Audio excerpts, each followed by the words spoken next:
Welcome to today's Pearson Centre webinar to discuss urban policy issues with a focus on Edmonton. My name is Francesca Iacurto and I'm a board member with the Pearson Centre. I'm also the Senior Director of Public Affairs at the National Airlines Council of Canada. I want to take a moment to recognize that the Pearson Centre is headquarters on the traditional lands of the Algonquin and Anishinaabe peoples. Equally, I want to extend our best wishes to all our listeners marking National Indigenous Peoples Day today. As you may know, the Pearson Centre is a leading progressive think tank that addresses the big challenging issues of the day. Since the start of COVID in the spring of 2020, we have hosted over 50 webinars on key issues affecting Canada, and these webinars have been attended by over 9,000 people. We are proud to say that we are the only think tank which has included representatives from all 5 parties, the top business, labor, and civil society leaders, and many other experts. As we like to say, we bring people and ideas together to come up with good public policy ideas. But before we get to our webinar, I want to extend a very special thank you to our sponsors who make these events possible, and in particular our sustaining sponsors that include Canada's Building Trades Unions, the International Association of Firefighters, and AMAPSEO, Ontario's professional employees. So a very big thank you to all those organizations. While these webinars are free to attend, we invite you to visit our website at thepearsoncentre.ca and make a contribution if you are able. Today, our webinar is focused on the major issues facing urban Canada, and we are delighted that our very special guest, His Worship Don Iveson, Mayor of Edmonton, is here with us to discuss those issues. Since his election as Edmonton's 35th mayor in 2013, Mayor Iveson has led Edmonton's transformation into a resilient and globally competitive city. Known as the collaborator-in-chief, his guiding leadership principle is to make things better for the next generation. He has served on Edmonton City Council for 13 years, including 8 as mayor and 5 as city councillor. Until very recently, he also served as chair of the Big City Mayors Committee of the Federation of Canadian Municipalities, where he has been addressing issues facing all big cities, including public transport, housing, reconciliation, immigration, and of course, the pandemic. We hosted Mayor Iveson back in 2017 in Edmonton, so I'm very pleased to welcome him back to the Pearson podium today. He will be in conversation with Andrew Cardozo, who of course is the president of the Pearson Centre, and who also writes a regular column for the Hill Times. In terms of the format, there will be a 30-minute discussion with the mayor, followed by a 15-minute Q&A session with you, the audience. So please feel free to use the question box on your screen, and we will get to as many questions as we can before we wrap up at 3:45 Eastern Time or 1:45 Mountain Time. And on that note, I will turn it over to you, Andrew. Thank you very much, Francesca. Thanks for that introduction, and welcome to you, Mayor Iverson. It's good to have you back at the Pearson Centre. There are a number of issues I'd like to talk to you about in terms of Edmonton itself, some of the issues around Alberta that affect Edmonton, some issues around urban policy, and then have you reflect on your years on City Council. But as this is National Indigenous Peoples Day, I thought we'd start with some issues concerning Indigenous peoples. And I noted a really interesting piece you wrote for the Edmonton Journal a couple of weeks ago on homelessness, especially with regards to Indigenous people. What are your thoughts today about some of the issues that you as a mayor and City Hall address when it comes to equality, the advancement, the betterment of the lives of Indigenous peoples in Edmonton? Well, thanks for the question, Andrew, and thanks for having me. Thanks for the kind introduction, Francesca. Let me begin by recognizing, and not just because it's National Indigenous Peoples Day, but we've baked this in as one of the calls to action from the TRC that we're honoring, and I'll recognize that I'm coming to you from Misquechi-Waskahigan, which is the Cree name for this place, also known as Edmonton, in the heart of Treaty 6 territory, the traditional territory of the Cree, the Dene, the Nakota Sioux, and the Saulteaux and Blackfoot peoples, as well as one of the great homelands of the Métis Nation in this country. and actually the largest gathering place for Inuit south of the 60th parallel in the country. So all to say, geographically, in fact, the story of this place, there are a number of roads if you travel to Edmonton, Calgary Trail, Fort Road, St. Albert Trail.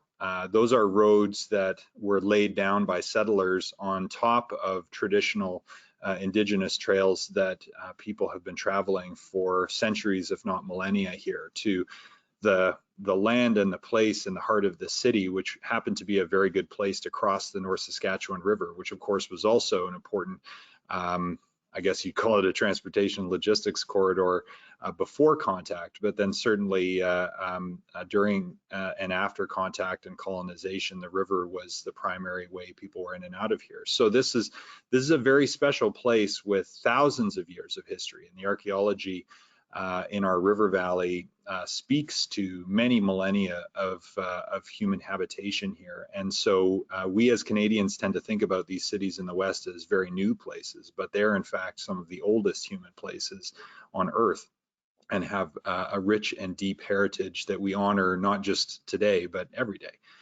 And so as a big city, and particularly as the northernmost big city in the country, we have a very close relationship to Indigenous communities in the West and Indigenous communities in the North, reaching back through that history of colonization, both for ill and for good. But certainly, you know, in the context of residential schooling in particular, and other harmful colonial practices, but particularly in the context of residential schooling, Alberta had the largest number of residential schools in the country, and Edmonton has the largest number of survivors of residential school living in our city. And so that the reverberations of that policy are visible in a variety of different ways.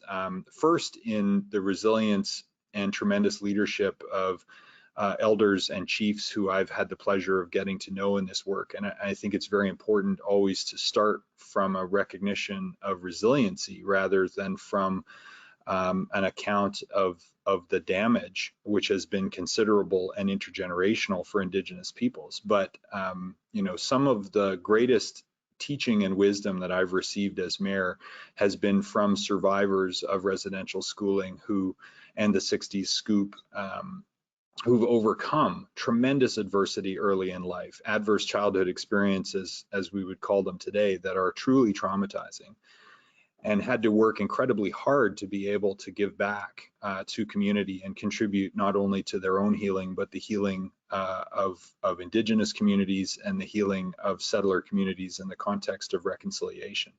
And so I'm careful to note, and I did in this op-ed that you mentioned, that the stereotypes and tropes about Indigenous people that many Canadians hold and that can become casual racism are mostly wrong, completely wrong, to the extent that the Indigenous people who have survived all of the challenges that they have faced in the context of colonization are some of the strongest human beings you will ever meet for what they have endured.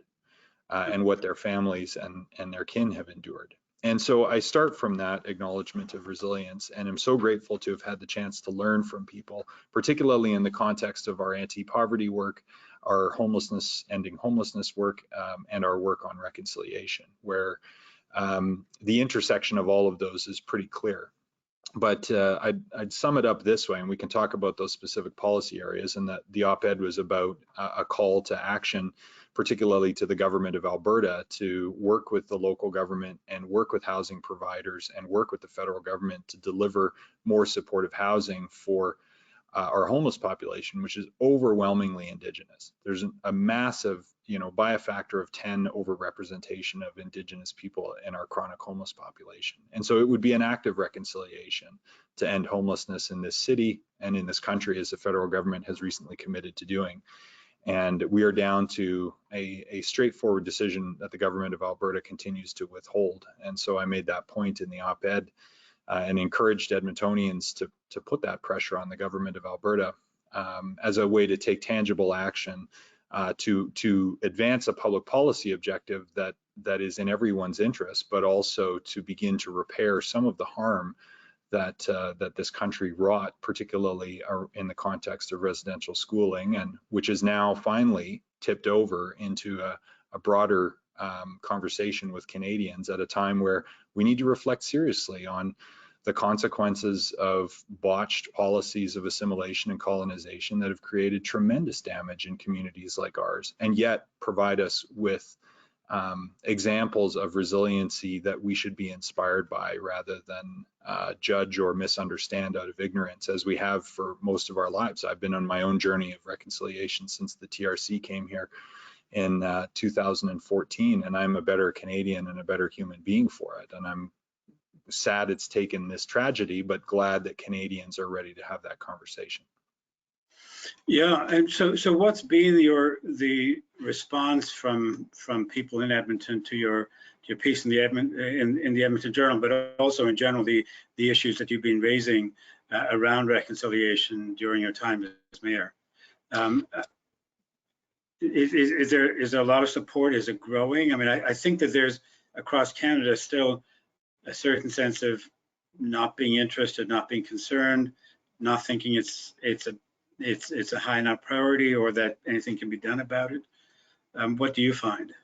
I think it may be different on the prairies, partly because of demographics, because the largest number of Indigenous Canadians live in the West. Right. There's much greater visibility and integration in the economy and in the workforce. You know, I understand from folks in other parts of the country that it's kind of possible to go your whole life without at least realizing you're interacting with an Indigenous Canadian, particularly if they are passing as white, because that is a way to avoid the kind of microaggression and casual racism that comes or has traditionally come with identifying as Indigenous. So there are more opportunities for interaction here, and so that may be a contributing factor. Also, I think, you know, I'm really grateful that in the work of the Truth and Reconciliation Commission, you know, they did 7 big national stops, and the 7th and final was here in Edmonton. So they were building towards their final report when they visited our city. And I was early in my time as mayor, and we really leaned into partnering with the TRC to broaden a civic conversation about issues of what happened in residential schooling in particular, and also to focus on tangible gestures of reconciliation that even now are still coming into being in the form of, you know, an Indigenous ceremony room in our new downtown library renovation with an elder in residence program to keep Indigenous stories, or the retooling of Fort Edmonton, which was a wonderful living history museum, but essentially started telling the story of Edmonton when settlers showed up. And it was very much a colonial and kind of, you know, a tacitly white supremacist thread to the story. But the park is reopening this summer after extensive renovations to now begin, when you come to it, with the Indigenous people's experience, which honors the primacy of Indigenous people on this land and talks about the wonderful stories of contact and cooperation, without which, you know, settlers probably would have died in this harsh climate coming here for the first time. So it was but for the welcome and cooperation and support of Indigenous peoples that this place as a settlement took and thrived as a trading center into what it is today. And so that is an honor, a decolonized and honored retelling of the history of this place. And those are all tangible gestures of reconciliation that are visible to our community, visible to our public, visible to our youth, and especially visible to Indigenous people here. And so the city took on the TRC and calls to action before there were even calls to action. We were acting on these things. And some of them, again, these physical and infrastructure projects have taken years. And so that's given visibility to much of this work and this commitment, along with the demographics. But what I would say is perhaps the most important has been to meaningfully engage and honor Indigenous perspectives and worldviews in our public policy work. And the best example I can give to you on that is that in our anti-poverty task force, we had an Indigenous knowledge keepers circle that was also looking at all the data and also collecting anecdotal data from the community through consultation and engagement. And we learned that the Cree word for poverty doesn't talk about money. It talks about, when you unpack it, the concept includes deprivation across the medicine wheel, essentially deprivation of kinship, deprivation of spirituality, deprivation of wellness, and you could reframe it as a social determinants of health or loneliness, or all of the different threads that we talk about in terms of mental wellness and resiliency and community wellness and public health. The medicine wheel contains all of that, and deprivation of any or many of the elements of a holistic and well-lived life is really a contributing factor and an experience of poverty. And so we sort of decolonized our idea of poverty as a traditionally purely and primarily economic measure, and realized that anti-poverty work has to be anti-racism work, has to be social inclusion work, has to be health work, has to be about supporting children and breaking intergenerational cycles. And so that work, again, informed by traditional wisdom and knowledge of this place, changed our approach to that particular public policy challenge. And I think to the extent that people are aware of that and we celebrate that in the work that we're doing, that is visible both to Indigenous and non-Indigenous leaders anyway. As to broad uptake in the community, I still think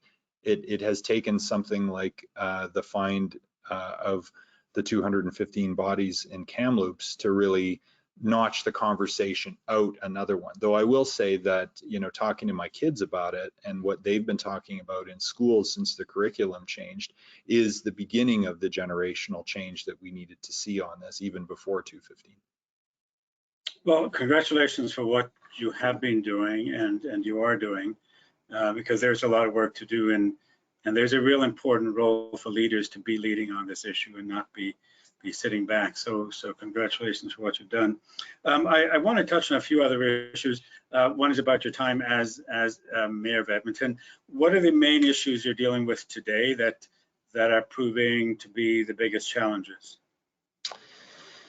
Oh, we could go so many different directions with this, because when you're the mayor, you're kind of the minister without portfolio for everything, right? Yep. And particularly in our system where it's a weak mayor model, thank goodness I have a great city manager and a strong council to work with that has consensus on a lot of these different issues. I think I'll pick one in particular that's relevant to the West and relevant particularly to Alberta and Northern Alberta, which is the energy transition and tackling climate change, which many people watching this and over the years have made a variety of assumptions about Albertans and Edmontonians when it comes to issues like climate change, to say, okay, well, it's a resource community. They wouldn't really be talking about this or would have a complex relationship with it. And I think our relationship with it is no more complex than other Canadians who rely on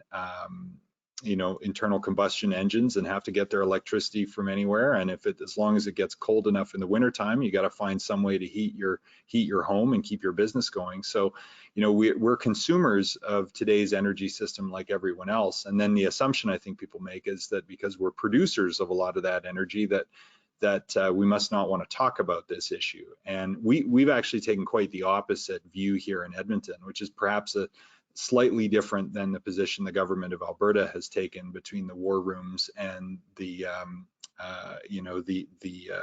investigations into the Committee for Un-Albertan Activities and other things like that. So we distinguish ourselves here in the Edmonton metropolitan region as understanding that climate change is real. And, you know, when you survey Edmontonians, the numbers are fairly similar to other major Canadian centers. People are well educated about these issues, and they recognize that the world needs to make a shift and we need to be part of it. And so where this is topical, where this is a challenge, is that there is a tremendous amount of anger, and really it's the stages of grief, because the economy that has done so much for Canada, and particularly for the West, and particularly for Alberta, is changing, and that is a loss. And I think there is mass grieving happening, and you see all of the different behaviors, sometimes in the same week from the government of Alberta, but they're hearing it from Edmontonians and Albertans, which is, I hear where it's coming from, which is, you know, you see this bargaining behavior with the rest of the country,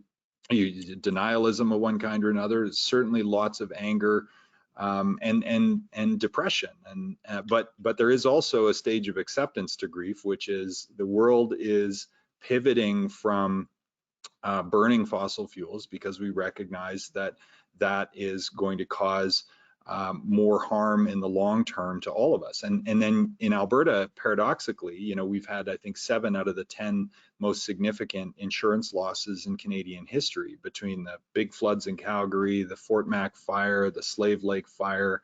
You know, and Edmonton has often been, you know, either the primary or secondary responder to those. Our first responders have been all over the province helping people, and we've had our own significant flood events, though not on the scale of Calgary.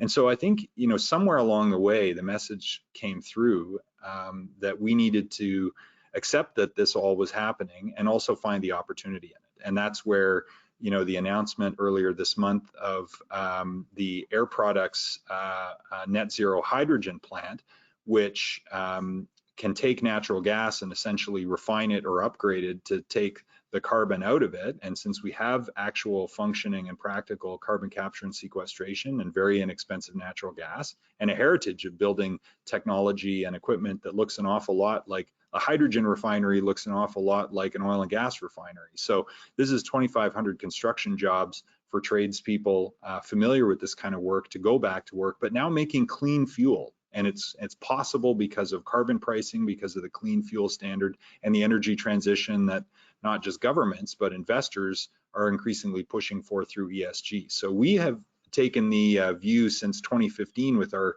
city's energy transition strategy that the transition to a low carbon future is actually one of the greatest economic opportunities for us. And that's recognizing that if we don't get with the program, it is also a clear and present threat to our economy. So the leadership position that the city and our regional partners have staked out on energy transition as a green building expertise center in the country, and as an energy problem solving center in the country, is one of those places where, you know, we're definitely grappling with a huge planetary challenge at the local level in a way that's going to create jobs and prosperity into the future. So when you're talking about that transition, which means that a whole bunch of people are not going to have jobs here, but there are going to be a whole lot of jobs there, when will that actually happen? And when will people feel that, okay, they've lost their job in one area, but the other jobs are there, as opposed to being something you're thinking about and well, I would say hoping, but you're planning for, which is going to take a long time. There's going to be this gap in between.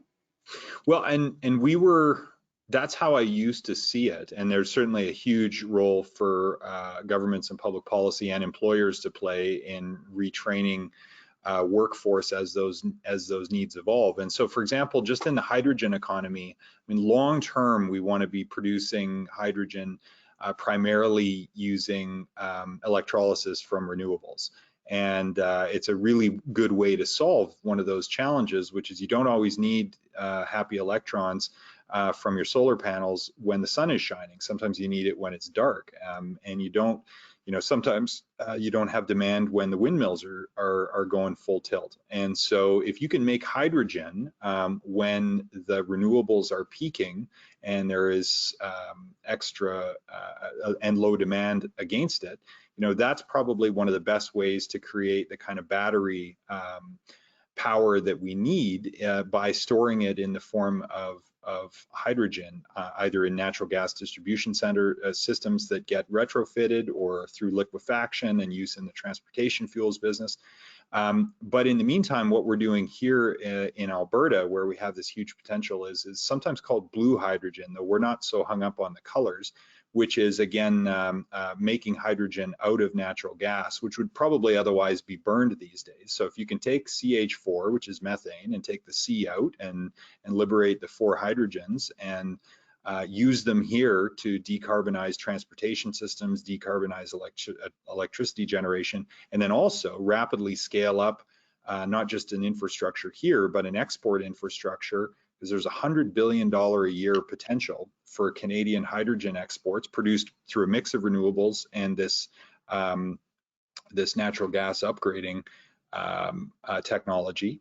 There's $100 billion a year export potential to other parts of the world. So the nice thing is we're not all needing to take our oil and gas workers and convert them to, windmill assemblers, which has always been sort of the kind of or solar panel installers, because again, this natural gas upgrading technology is essentially a petrochemical process, and it is possible, we've seen with what Air Products has announced, to do that in a way that achieves net zero emissions, thereby advancing our climate goals, but also rapidly scaling up industrial production capacity. That means there's enough supply to actually start to look at retrofitting something like a municipal fleet to use a lot more hydrogen to clean up my city's emissions profile, buy me back room in my carbon budget. All to say that some of this energy transition, so just to give you one other tangible example, there's a company here in Edmonton that is developing a bolt-on technology for diesel engines, primarily for long-haul trucking, and then you put a hydrogen tank on the vehicle as well, and it's sort of like, I think of it as like nitrous boosters from the Fast and the Furious, but with hydrogen. And the technology cleans up the burn of the overall combustion, improves the fuel economy, reduces the amount of diesel necessary.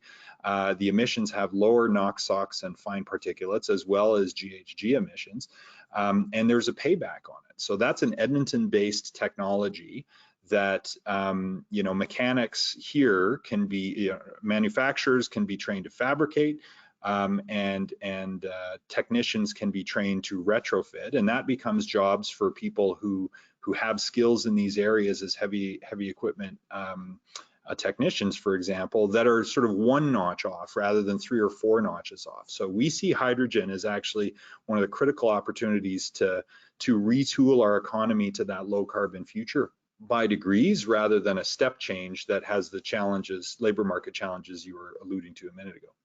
Okay, I want to switch again and just touch briefly on the issue of the big city mayors, the committee that you chaired. How have you found the federal government in responding to your list of demands? Across the country, you've certainly got a number of common demands that you're looking at.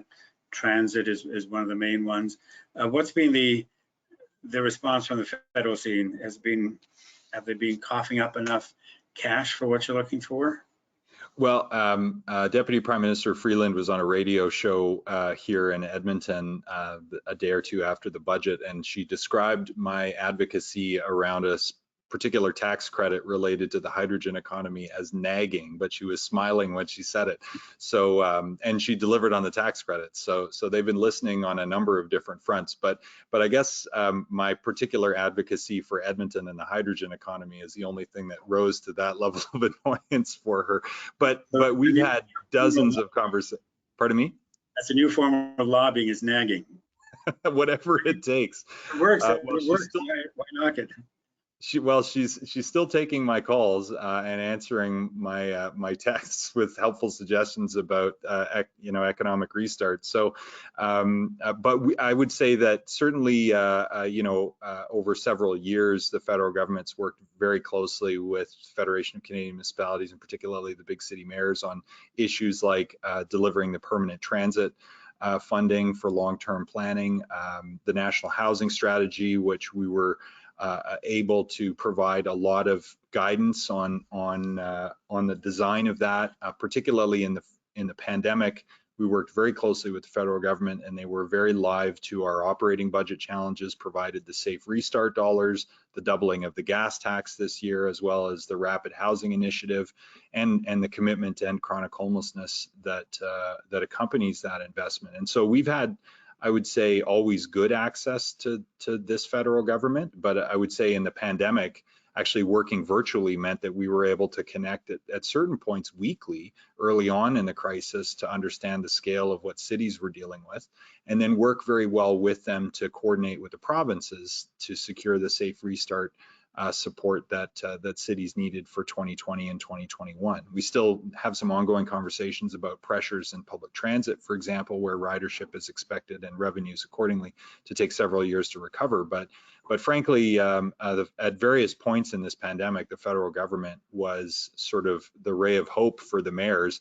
as they were committed to supporting us and supporting the communities that we represent. And around our table, 22 mayors represent more than half the country's population and 2/3 of its economy. And so making sure that our people, and particularly our vulnerable people who tend to be overrepresented in our urban centers as well, but also our economies and the restart of our cities to support Canada's rebound from this, that was all seen as mission critical by the federal government.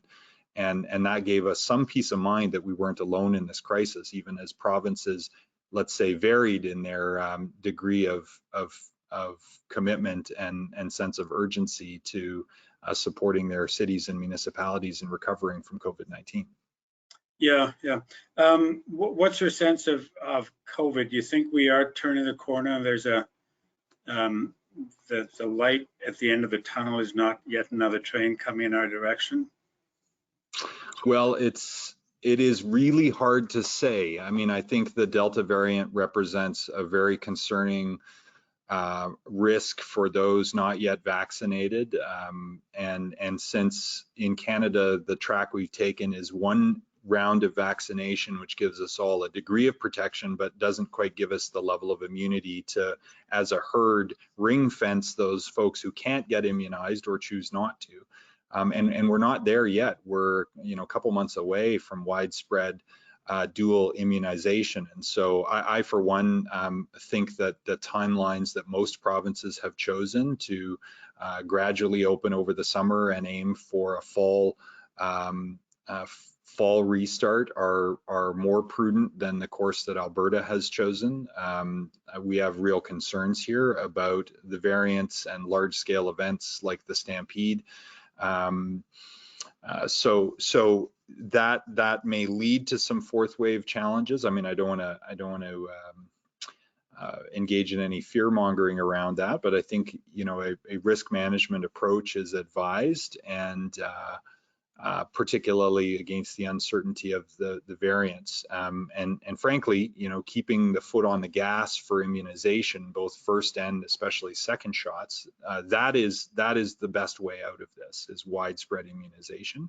And I'm about 96 hours from my second shot taking full effect, so I look forward to that. But I understand that that's less about me being able to get back to normal and more about me giving peace of mind to those around me, particularly my daughter, who's too young to get a vaccine yet, to have that degree of protection. So I was having a discussion this morning about the difference between, self-serving vaccination and pro-social vaccination. I mean, either's good if we get enough people vaccinated, but the challenge of being really celebratory about getting that immunization is till enough of us have it, we don't have the protection we need to restart the economy and society in the way that I know we are all impatient to.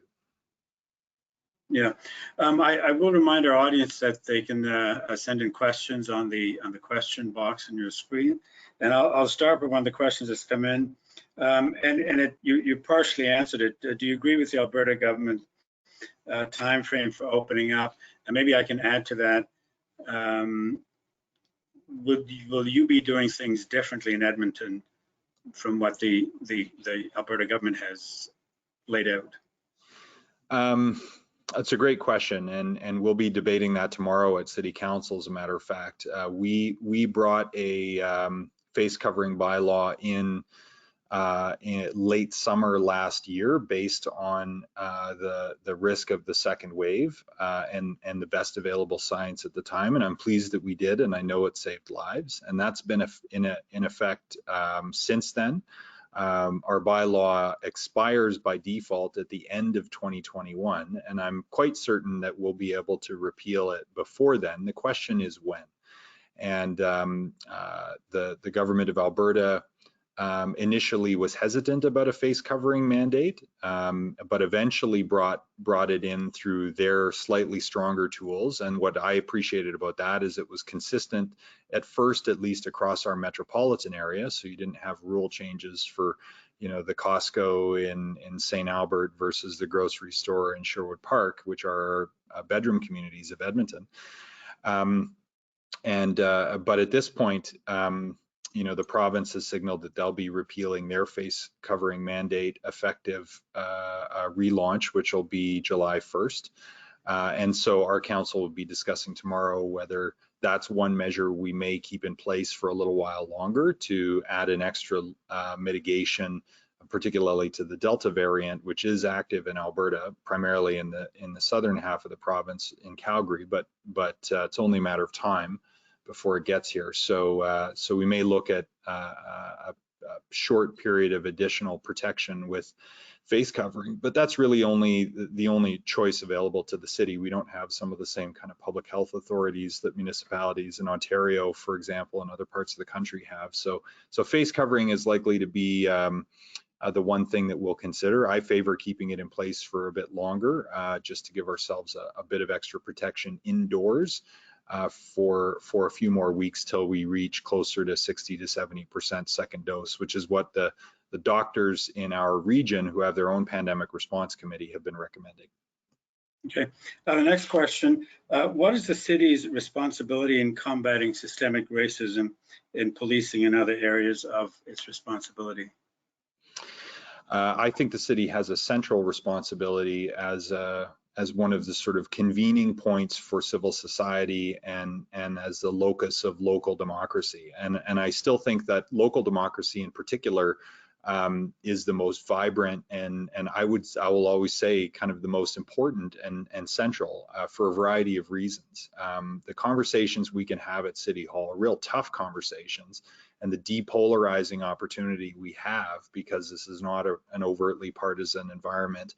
And you know, 13 independents around our table, and our table is a semicircle, and it is completed by experts and the public and the press and guests and partners who we bring to the table. And that is a much better venue to discuss issues as complex as systemic racism than a parliament, which is obviously polarized by nature, or say social media, where the level of debate is what it is. And so I think City Hall plays a pivotal role in community leadership, in convening, and in also empowering other voices besides the leaders. Certainly we have to do as much listening as speaking and setting of terms. And so organizing efforts like our Anti-Racism Advisory Committee, which is the direct advisory committee to City Council, which hears from people not just on lived experience, but on tangible suggestions for policy change at the city, both as an employer as well as a leader in the community. So that group has been critical, and their perspective has been transformational for us. Likewise, we convened a community safety and well-being task force, which included representatives from diverse communities, subject matter experts in community safety, as well as representatives from the Edmonton Police Service, City Administration, and the Edmonton Police Commission. So 15 folks came together over part of the last year since hearings we held after George Floyd's death and the many rallies that were held here calling for change and for justice. And so we empowered that committee to make recommendations, and they brought 14 recommendations forward to City Council, which were largely endorsed. The one around funding, it requires a deeper and more complex conversation than a yes/no on funding questions, because the right level of investment in any public service is an important question unto itself. But I think the larger point, which resonated with me, is that are we investing enough in prevention? And if we're not, is that causing us to have to overinvest in response on not just the policing side, but particularly in my view, the healthcare side and the justice side? So end to end, I don't think we have it right yet, but that also requires thoughtful engagement of all orders of government as funders of this mesh of services that should contribute to better outcomes. And that's a policy way of saying to achieve anti-racism and supporting diverse populations in our city. So, but does the city have a role? Absolutely. As a convener, as an employer, and as an advocate to senior orders of government, and as the aligner of things like a community strategy for how to end homelessness, which again would be an act of reconciliation, would be an act of anti-racism, and would be good public policy. So to make the case for all of that, absolutely, I think municipal governments, and particularly large cities with high capacity and with great civil society and agency partners to work with, because all this work around housing and homelessness, by the way, doesn't enrich the city of Edmonton at all. It's agencies who we work with who do this work on the premise that will reduce negative interactions with policing, which should incrementally have a beneficial effect to the city of Edmonton and taxpayers. But really the biggest savings will come in the healthcare system and in the justice system with avoided costs through avoidable interactions. And so, you know, figuring out how to convene the kind of conversations that we need to have in Canada, particularly about, you know, before provinces come and ask Ottawa for a bunch more money to continue to get mediocre outcomes in health and justice, let's work transformationally and from the bottom up with community-led strategies funded by all the folks who will proportionately save if they deliver. And I'm very interested to enter into, you know, risk-sharing partnerships around that sort of thing to get it done, because I know not only is it better outcomes, but that's how we get to anti-racism. Okay, I've got two very big questions. We're almost out of time, so I'll pose them together. One is your reflections on 8 years as a mayor. Is it sort of, did it turn out what you expected? And the other question that on a lot of people's minds, what are you planning next?